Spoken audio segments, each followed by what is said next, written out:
Hi, you've been here before. Same situation, same feeling, same prayer.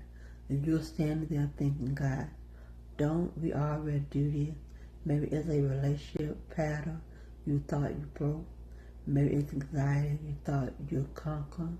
Maybe it's a dream you buried. And somehow it's back on the surface again. And instead of feeling hopeful, you just feel tired. Like, why is it keep coming back to the beginning? I want to talk about that today because I didn't think it's a coincidence and I didn't think it means you failed. Welcome back, and if you're new here, welcome.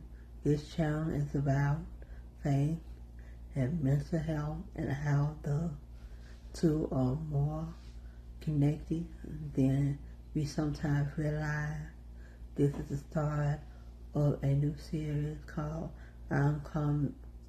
Starting Over with God, and we're kicking it off with something that I think a lot of us need to hear heading into the second half of this year. We just hit the midpoint of 2006, and maybe your year didn't go all the way you planned. Maybe you feel like you're starting from scratch again.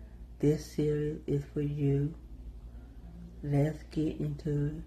When we keep ending up back at the same place, the enemy will tell you it's because you don't know everything. You didn't pray enough. You didn't have enough faith. You didn't try hard enough. And that's a lie. That's a punishing lie. It will make you feel like the cycle is your fault. But here's what I want you to consider. What if it's going back to the beginning isn't punishment? What if it's preparing? Think about the Israelites 40 years in the wilderness. 40 years. The same desert. The same frustration. The same complaints. But God wasn't done with them. He was developing them.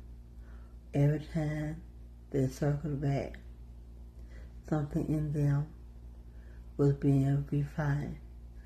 Their dependence on their own strength was being stripped away. Their trust in God was being built, whether they felt it or not. So let me ask you something, and I want you to sit with this.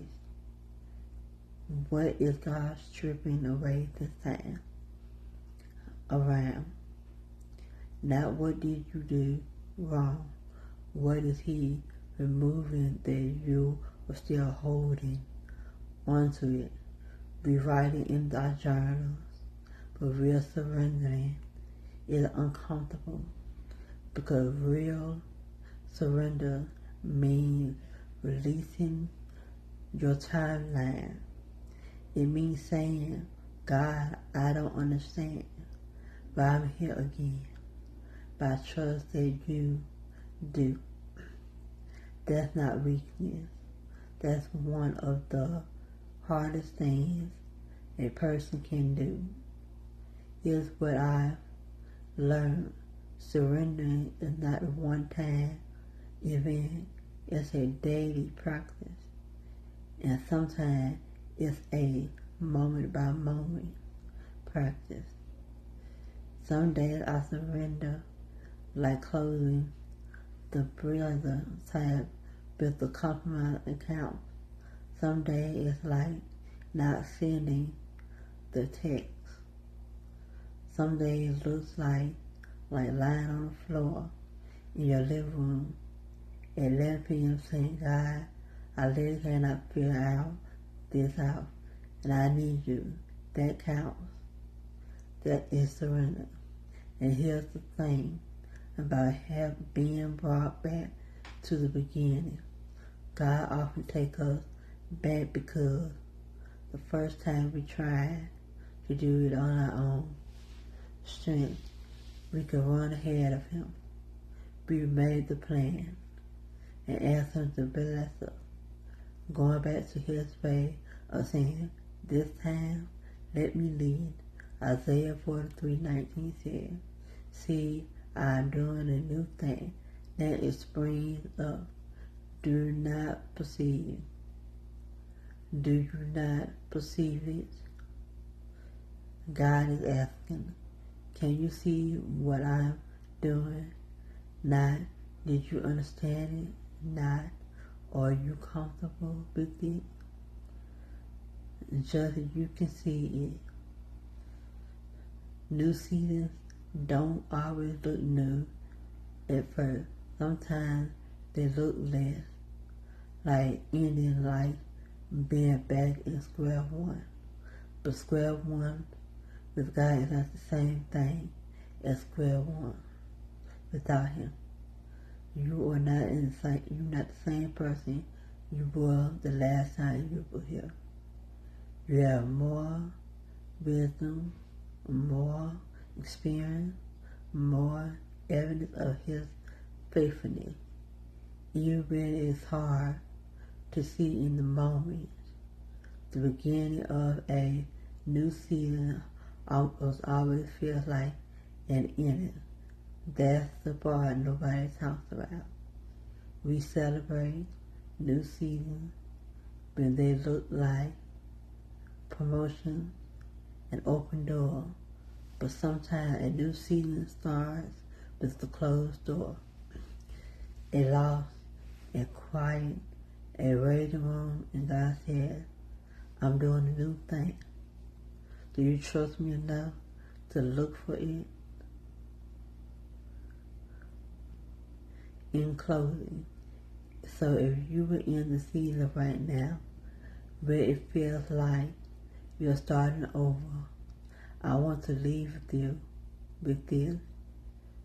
You're not behind. You're not failing.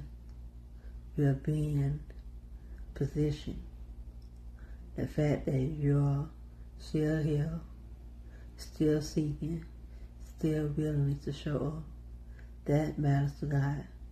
Don't let the enemy convince you that the repentance is proof that you're stuck. It might be the proof that God is through. He didn't move on until the work is done. This week, I want you to do one thing. Ask God not what you did wrong, but what He's trying to do. Building you through His season. Get quiet enough to listen for the answer. If this speaks to you, share it with someone who needs to hear it. And if you're new here, subscribe and like, because this series is just getting started. And you don't want to miss what's coming next week. We're talking about what to do when you don't know what's next, and how to actually trust the process when the process makes no sense. I'll see you then.